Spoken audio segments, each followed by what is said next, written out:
ഞാൻ തൊലഹത്ത് royal customers Kavannur. ഞാനിന്ന് കാണിക്കുന്നത് BS6 350 KS ആണ്.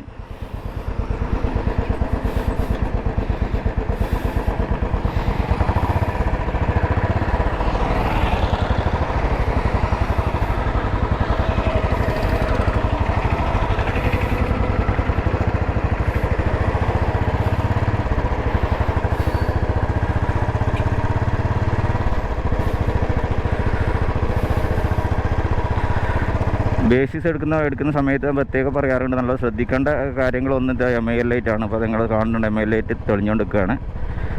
അപ്പോൾ ഇതിൻ്റെ ഐഡിൽ കൺട്രോൾ സിസ്റ്റം കംപ്ലൈൻ്റ് ആണ്, അത് ബൈപ്പാസ് ചെയ്തതാണ്. അപ്പോൾ ECM അതേമാതിരി ത്രോട്ടിൽ ബോഡി കംപ്ലയിൻസ്, കൂടുതലായിട്ട് ECM ആണ് കംപ്ലയിൻ്റ് ആണ്. ത്രോട്ടിൽ ബോഡി കംപ്ലയിൻസ് ഇതിന് കോമൺ ആണ്. അപ്പോൾ ഈ ഒരു ലൈറ്റ് കത്തി നിൽക്കുന്നുണ്ടെങ്കിൽ നിങ്ങൾ ശ്രദ്ധിക്കട്ടെ. ഈ ലൈറ്റാണ് പറഞ്ഞ MIL ലൈറ്റ് കണ്ടില്ലേ, ഈ വണ്ടിയുടെ തെളിഞ്ഞ് നിൽക്കുകയാണ്. നോക്കുക, അപ്പോൾ വണ്ടി നല്ല വണ്ടി തന്നെയാണ്. ഞാൻ പറഞ്ഞല്ലോ, പിന്നെ നല്ല ലോ ആൻഡ് ടോർക്കുള്ള വണ്ടിയാണ്. ഓടിക്കാനൊക്കെ നല്ല സുഖമുണ്ട്, നല്ല സ്മൂത്തായിട്ട് കയറി പോകുന്നുണ്ട് വണ്ടി. അതായത് ഒരു എന്താ പറയുക, ഒരു ഒഴുക്കുണ്ട് വണ്ടിക്ക്. കാരണം 47,000 കിലോമീറ്റർ ഓടിയിട്ടുണ്ട് ഇത് വണ്ടി. എക്സോസ് നോട്ട് ഇങ്ങോട്ട് ഉണ്ടാവില്ല എന്ന് മാത്രമേ ഉള്ളൂ. ബാക്കി പെർഫോമൻസ് വൈസൊക്കെ നല്ല സുഖമാണ് വണ്ടി കേട്ടോ. KS വരുന്നത്, പക്ഷേ ചില ആളുകൾ ചോദിക്കാറുണ്ട് KS എടുത്തിട്ട് സെൽഫ് സ്റ്റാർട്ട് കയറ്റാൻ പറ്റുമോ എന്ന് ചോദിക്കാറുണ്ട്. കഴിയില്ല. സെൽഫ് സ്റ്റാർട്ട് വേണ്ടവർ സെൽഫ് സ്റ്റാർട്ടുള്ള വണ്ടി തന്നെ എടുക്കുക. കാരണം എഞ്ചിൻ്റെ റൈറ്റ്സ് RH കേസ് മാറ്റേണ്ടി വരും സെൽഫ് സ്റ്റാർട്ട് കയറ്റണമെന്നുണ്ടെങ്കിൽ. അതുകൊണ്ട് KS ഒരിക്കലും ES ആക്കാൻ കഴിയില്ല കേട്ടോ, അത് ശ്രദ്ധിക്കുക. സെൽഫ് സ്റ്റാർട്ട് വേണമെന്നുള്ളവർ നമ്മൾ സെൽഫ് സ്റ്റാർട്ടുള്ള വണ്ടി തന്നെ വാങ്ങിക്കുക കേട്ടോ. കാരണം ഇതിൽ അങ്ങനത്തെ ഒരു ഓപ്ഷൻ വരുന്നില്ല. എൻജിൻ കേസ് തന്നെ, എൻജിൻ്റെ LH കേസ് മാറ്റിയാൽ നമുക്ക് സെൽഫ് സ്റ്റാർട്ട് ഇതിൻ്റെ മുകളിൽ ഫിറ്റ് ചെയ്യാൻ പറ്റുള്ളൂ. പിന്നെ പറഞ്ഞ മാതിരി തന്നെ സൈലൻസറിൻ്റെ കാര്യങ്ങളൊക്കെ നല്ലോണം കെയർ ചെയ്യുക. പിന്നെ ABSൻ്റെ മോഡുലേറ്റർ വാട്ടർ സർവീസിൻ്റെ സമയത്ത് എല്ലാം ശ്രദ്ധിക്കുക. ഹൈ പ്രഷർ വാഷർ കഴിയുന്നത് ഒഴിവാക്കി നന്നാവുക. നമ്മൾ വീട്ടിൽ നിന്ന് തന്നെ സർവീസ് ചെയ്യുന്ന രീതിയിലേക്ക് ആക്കുക. വെള്ളം ഒഴുക്കി കഴുകാൻ നോക്കുക.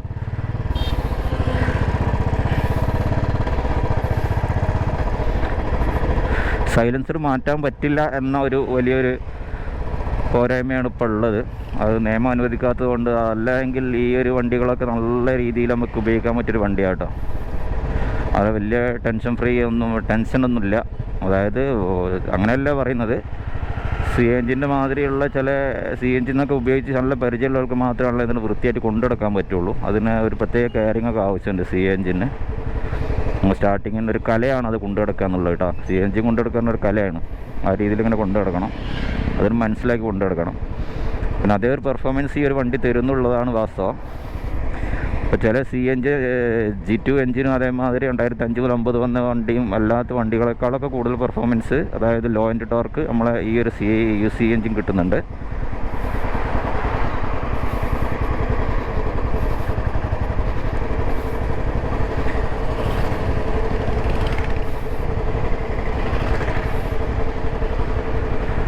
അപ്പോൾ ഇതിൽ സെൽഫ് സ്റ്റാർട്ടുള്ള വണ്ടിക്ക് ക്രാങ്ക് വെയിറ്റ് ഉണ്ടാവില്ല എന്ന് കരുതിയാൽ സെൽഫ് സ്റ്റാർട്ടുള്ള വണ്ടി എടുക്കാതെ കണ്ട ആവശ്യമൊന്നുമില്ല. രണ്ടിനും സെയിം ക്രാങ്ക് തന്നെയാണ് വന്നേക്കുന്നത്.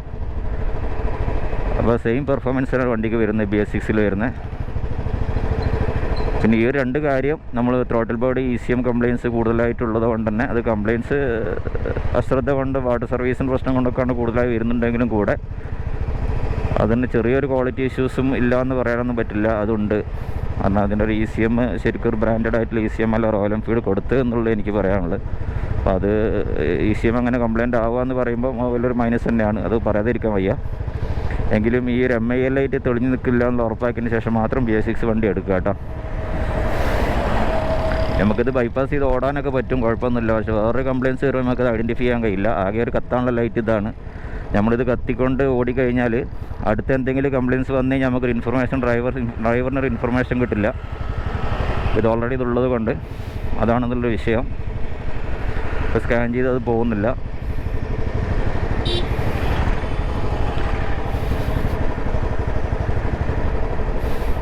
പിന്നെ ഞാൻ പറഞ്ഞല്ലോ, ഈ BS6 വരുന്ന ഏറ്റവും വലിയ എക്സ്പെൻസീവ് ആയിട്ടുള്ള പാർട്ട് കാരണം സൈലൻസർ തന്നെയാണ്. സൈലൻസർ 27,000 വില വരുന്നു. അത് കഴിഞ്ഞാൽ ഏറ്റവും കൂടുതൽ വില വരുന്ന പാർട്ട് എന്ന് പറഞ്ഞാൽ ABSൻ്റെ മോഡുലേറ്ററാണ്. 16,000 രൂപ വില വരുന്നുണ്ട്. പിന്നെ അതേമാതിരി ത്രോട്ടിൽ ബോഡിക്ക് 4,000 രൂപ വില വരുന്നുണ്ട്. ECMന് 4,000 സംതിങ് തന്നെ വരുന്നുണ്ട്. ഈ ഒരു അപ്പോൾ കംപ്ലയിൻറ്റ്സ് ഏറ്റവും കൂടുതൽ വരാൻ സാധ്യതയുള്ള ഒന്ന് ECM ത്രോട്ടിൽ ബോഡിയാണ്. ബാക്കിയുള്ള കാര്യങ്ങൾ നമ്മളെ കെയറിങ്, അതായത് വാട്ടർ സർവീസിൻ്റെ കാര്യങ്ങളൊക്കെ നല്ല ഹൈ പ്രഷർ വാഷൊക്കെ ശ്രദ്ധിക്കുന്ന സമയത്ത് ശ്രദ്ധിച്ച് കഴിഞ്ഞാൽ അത്ര നമുക്ക് ഒഴിവാക്കാവുന്നുള്ളൂ. ABSൻ്റെ മോഡുലേറ്റർ വെള്ളം കയറാതിരിക്കൽ കംപ്ലയിൻ്റ് ആവില്ല. അപ്പം നമ്മൾ കംപ്ലയിൻ്റ് ആയിട്ട് അയച്ചു കൊടുത്തോളം വെള്ളത്തിൻ്റെ അംശമാണ് അതിൽ കൂടുതൽ കണ്ടേക്കുന്നത്. അതുകൊണ്ടാണ് അങ്ങനെ പറയാനുള്ള കാരണം കേട്ടോ. അപ്പോൾ എനിക്ക് കിട്ടിയ കംപ്ലയിൻസാണ് ഞാൻ പറയുന്നത്.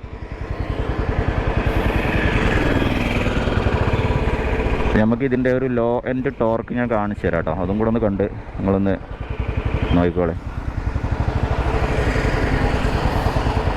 അപ്പോൾ എനിക്ക് തോന്നുന്നു ഇതിനേക്കാളൊക്കെ നല്ലത് സെൽഫ് സ്റ്റാർട്ടിൽ വണ്ടി എടുക്കുകയായിരിക്കും കേട്ടോ. കാരണം ഇപ്പോഴത്തെ കാലത്ത് നമ്മൾ സെൽഫ് സ്റ്റാർട്ട് കൂടെ ഉണ്ടെങ്കിൽ നമുക്ക് ന്യൂട്രാക്കൊക്കെ ഓടിക്കുക എന്ന് പറഞ്ഞാൽ കുറച്ചൊരു ബുദ്ധിമുട്ടുള്ള കാര്യമാണ്.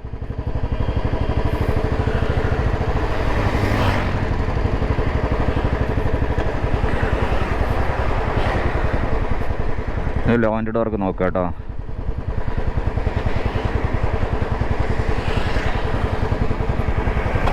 $30 35 ഒരു 30 എന്ന് പറയില്ല, ഒരു 35 സുഖമായിട്ട് ഇത് കൊണ്ടെടുക്കാൻ വേണ്ടി ടോപ്പ് ഗിയറിൽ. അപ്പോൾ അതൊക്കെ എങ്ങനെ നമുക്ക് പ്രകൃതി ഭംഗിയൊക്കെ ആസ്വദിച്ച് പോകാൻ പറ്റും. അതാണ് സ്റ്റാൻഡേർഡിൻ്റെ മെച്ചവും.